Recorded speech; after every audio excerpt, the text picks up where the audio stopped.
అది కర్ణాటకలోని Dharmasthala police station. July 3వ తేదీన ఒక వ్యక్తి భయంగా అడుగులు వేసుకుంటూ కంప్లైంట్ ఇవ్వడానికి వచ్చాడు. ఆ వ్యక్తి అక్కడే 1995 నుంచి 2014 వరకు 19 సంవత్సరాలకు పైగా శానిటేషన్ వర్కర్గా పనిచేశాడు. ఆ రోజు ఆ వ్యక్తి ఇచ్చిన కంప్లైంట్తో కర్ణాటక రాష్ట్రం మాత్రమే కాకుండా దేశం మొత్తం ఉలిక్కిపడింది. ఇంతకు ఆ కంప్లైంట్లో అతను ఏమి చెప్పాడో తెలుసా? నేను ఉద్యోగంలో చేరిన సమయంలో ధర్మస్థల ఆలయానికి సమీపంలో ఉన్న నేత్రావతి నది వద్ద విధులు నిర్వహించాను. అక్కడ నేను పరిసరాలను శుభ్రం చేసే డ్యూటీ నుంచి సూపర్వైజర్ల ఆదేశాల మేరకు వాళ్ళు చేసే నేరాలకు సంబంధించిన సాక్ష్యాధారాలను మాయం చేసే పని కూడా చేయాల్సి వచ్చింది. పురుషులతో పాటు మహిళలు, బాలికలు, చిన్నారుల మృతదేహాల్ని నాకిచ్చి అడవిలోని వివిధ ప్రాంతాల్లో పూడ్చేయమని నాకు మా సూపర్వైజర్స్ చెప్పేవారు. మొదట్లో ఇవన్నీ నేత్రావతి నదితో పాటు ధర్మస్థల ప్రాంతంలో జరిగిన రోడ్డు యాక్సిడెంట్స్, ఆత్మహత్యలకు సంబంధించిన శవాలు అయ్యి ఉంటాయని అనుకున్నా. అయితే కొన్నాళ్లకు ఆ మృతదేహాలపై ఉన్న గాయాలు, ఇతర గుర్తులు చూసి నాకు అనుమానం వచ్చింది. దాని తరువాత నేను ఈ శవాలు ఎవరివి, ఎక్కడి నుంచి వస్తున్నాయి, వీరందరూ ఎలా చనిపోయారు అని మా సూపర్వైజర్లను అడిగాను. పోలీసులకు తెలియకుండా ఇలా శవాల్ని మాయం చేయడం తప్పని, అసలు విషయం చెప్పకపోతే నేను పని మానేస్తా అని చెప్పాను. దానితో కోపం తెచ్చుకున్న వాళ్ళు నన్ను తీవ్రంగా కొట్టారు. తాము చెప్పినట్లు చేయకపోతే నన్ను కూడా చంపేస్తాం అంటూ బెదిరించారు.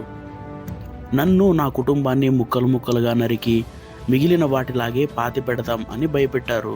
తప్పనిసరి పరిస్థితుల్లో ఆ పనిని కొనసాగించాల్సి వచ్చింది అని అతను కంప్లైంట్లో చెప్పాడు. అంతేకాకుండా అతను మరిన్ని భయంకరమైన విషయాలను చెప్పాడు. అతను పూడ్చిపెట్టిన మృతదేహాలపై తీవ్రమైన హింసకు సంబంధించిన ఆనవాళ్లు కనిపించాయట. మహిళల మృతదేహాలు అనేకసార్లు వస్త్రాలు లేకుండా ఉండేవట. వాటి శరీరాలపై లైంగిక దాడులకు సంబంధించిన గుర్తులు, గాయాలు కనిపించేవట. కొన్ని మృతదేహాలైతే ఏకంగా గొంతులు కోసి తీవ్రంగా రక్తస్రావమై ఉండేవట. 1994 నుంచి దాదాపు 20 ఏళ్ల పాటు ఎన్నో మృతదేహాలను తీసుకెళ్లి ధర్మస్థలం చుట్టుపక్కల ఉన్న అటవీ ప్రాంతాల్లో పూడ్చిపెట్టాడట. వాటిలో 2010లో పూడ్చిన బాలిక మృతదేహం స్కూల్ యూనిఫామ్లో ఉంది.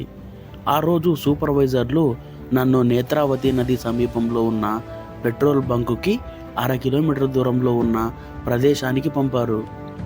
అక్కడ నాకు ఆ బాలిక మృతదేహం కనిపించింది. అప్పట్లో ఆమె వయసు 12 సంవత్సరాల నుంచి 15 ఏళ్ల మధ్య ఉంటుంది. ఆమె శరీరంలో కూడా లైంగికంగా దాడి జరిగిన గుర్తులు కనిపించాయట. యాసిడ్ దాడిలో ముఖం, చేతులు కాలిపోయి ఉన్న మహిళలవి, గొంతు పిసికి చంపబడిన పురుషుల మృతదేహాలు కూడా తీసుకెళ్లి పాతిపెట్టి వచ్చానని చెప్పాడు. నా సమక్షంలోనే కొందరిని చంపిన సూపర్వైజర్లు ఆ శవాలను మారుమూల అటవీ ప్రాంతాల్లో పాతిపెట్టించారు. 1998లో నేను వారికి ఎదురు తిరగడంతో తీవ్రంగా నన్ను కొట్టారు. నా ప్రాణంతో పాటు నా కుటుంబ ప్రాణాల కోసం 2014 వరకు పనిచేశా. అదే సంవత్సరంలో సూపర్వైజర్లకు సంబంధించిన ఒక వ్యక్తి నా కుటుంబానికి చెందిన బాలికపై లైంగిక వేధింపులకు పాల్పడ్డాడు. దాంతో నా ఉద్యోగంతో పాటు ధర్మస్థలాన్ని వదిలి కుటుంబంతో సహా పారిపోయా. ఇతర రాష్ట్రంలో తలదాచుకున్నా. నా కుటుంబానికి హాని తప్పదనే భయం నిత్యం నన్ను వెంటాడుతూనే ఉంది. అప్పట్లో జరిగిన దారుణాలను బయటకు చెప్పాలని ఇటీవలే ధర్మస్థలానికి తిరిగి వచ్చా అని చెప్పాడు.